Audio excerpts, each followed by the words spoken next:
Namaskar, and welcome to another episode of Ananda Marga Dharmacast. This is a podcast series where we are looking at various topics in spirituality using the teaching of Shrii Shrii Anandamurti as our starting point. And today we're going to talk about the ultimate aim of all, which is a title of a discourse he gave in India many years ago. And in that discourse, he starts off with a quote from the Dada Veda, which says that all unit entities, all unit structures revolve around the nuclear consciousness in the cosmic cycle of creation. Then he goes on to explain what that is. He says, this rotation of theirs will continue as long as they think they are separate from their creator. When they become one with the nucleus, they will attain immortality. So this is a big concept. He's talking about what's called the Brahma Chakra, which is the cycle of creation, the cosmic cycle. And it's a long story, but I can summarize it with a kind of just a shorthand. You think of it like this, that in the first part of that cycle, the one being, the supreme consciousness, the undifferentiated consciousness is one.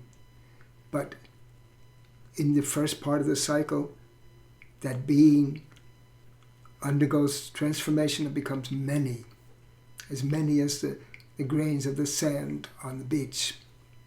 And in the second part of the cycle, many become one.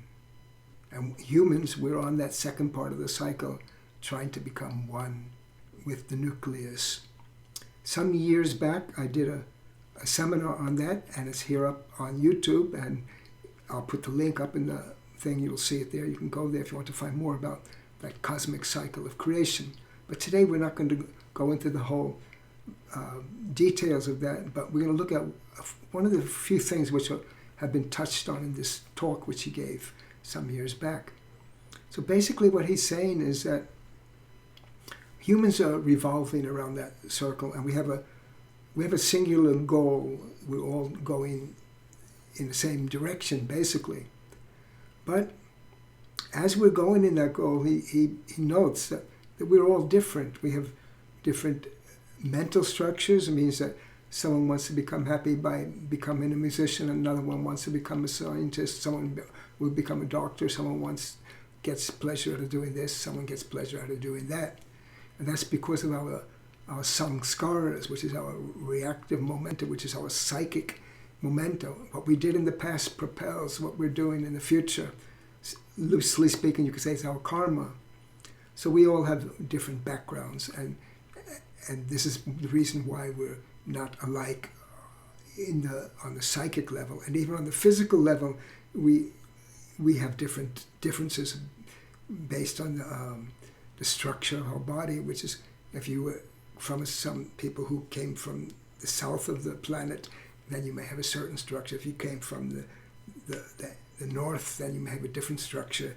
The so-called races of humans are really based on that environmental adaptation, very superficial, but people make a big thing of them. So anyway, we have these differences, but still our goal is the same. And this goal really, that's why he says it's the ultimate aim of all. In other discourses, he talked about it as in the terms of dharma. So this is the essence of humans, the dharma, the thing that we're doing. What do we do things for? Why do we do these things? Like I said before, someone wants to become a doctor or someone wants to become an engineer. Why? We do all these things that we do basically to achieve something, but why do we want to achieve it? We want to get happiness. The problem, of course, of happiness is that the different kinds of happiness that we get, whether it be social or material or different kinds, they're all they're limited, and we want more and more and more. And that more and more and more, that ultimate happiness is is really when we reach that nucleus of that cosmic cycle, which he started off this discourse on. So once a human reaches that, becomes one with that, that's supreme bliss. So all humans want that. And in this discourse, he mentions one analogy. He says that we have a certain radius, a certain distance from that cosmic nucleus, and sometimes it's far away, and it can be near. He mentions here about, suppose there is an animal or a cow, he mentions, tied to a stake. So let's say it has a long chain, but tied to. So he goes around that circle. He's going around. But as he gets closer to the center, then the radius between the animal and the stake is decreasing. So when that radius becomes almost nil, and is at the center, that's in spiritual terms, that's the merger with the nucleus. So that's what humans want to do. So that's what humans should do. We should try to decrease that radius. And the way to decrease that radius is when we think about the goal. We think about what we really want. So this is the ultimate aim. Even though if we look at humans on the surface, everybody's doing a different thing. But everyone, if you really quiz them, you say, why are you doing it? I want happiness. And then when you go deeper, you will ask them, did you get that happiness? Well, not quite. If I make a little bit more money, I'll get. So this is the human dilemma, in a sense, that we want more and more and more. And the yogis, the spiritualists, the mystics say, you get that more and more, not in the physical world, not in the psychic world, but spiritually, as you merge with that supreme, and you get that bliss. So this is what is animating humans. So this is what humans should be doing. This is what we should do. And if we do this, then we will bring about great bliss in ourselves, and it will help the society too. So this is basically what is going on. I'm looking through this discourse. Yeah, he said, I'll finish it. But what must happen first before this union takes place? Yeah, this is a very important point. I almost missed it for you guys. There is his grace, his kripa. It's needed. So what he's saying here is that as you get closer to that goal, through your meditation, through your morality, through your spiritual quest, you get closer to that goal, and then you emerge. But to get that last bit on that journey, you need one more thing. It's called grace or kripa. So when you get that grace, you get that, and then you emerge and become one.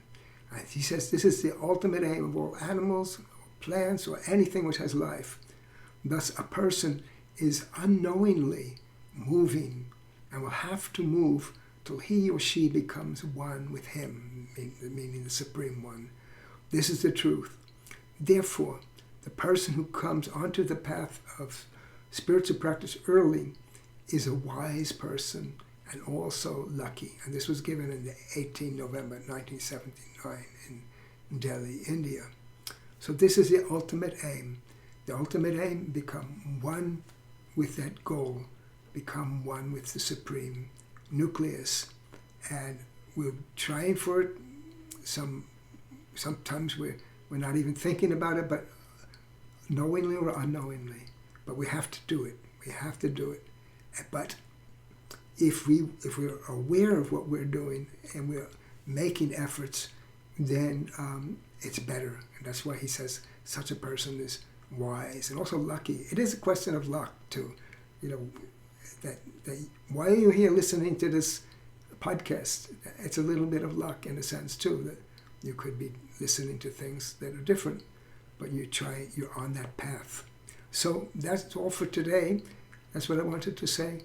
So what my aim here, of course, to do these discourses is to inspire you to move on this path. So I hope that you're moving on it. And if you have any questions, contact me if you come to our website, or you can leave comments on the YouTube, or you look for Dada Veda, you'll find me, and you can let me know if you have any questions or you have suggestions for topics. But anyway, these discourses are found on all the podcast platforms. Look for Ananda Marga Dharmacast, or certainly on YouTube here, and also our dedicated site, dharmacast.com. You find all the past episodes that we have done. And if you want to help others to reach us, tell them about it. But you can also subscribe, and if you're on YouTube, give a like, give a subscription. And there are different ways that you can help others to move on this path too. So that's all I want to say. And I say namaskar, means I salute you with my mind and all the love and cordiality of my heart. And I hope that we will meet again in another episode. Thank you for listening.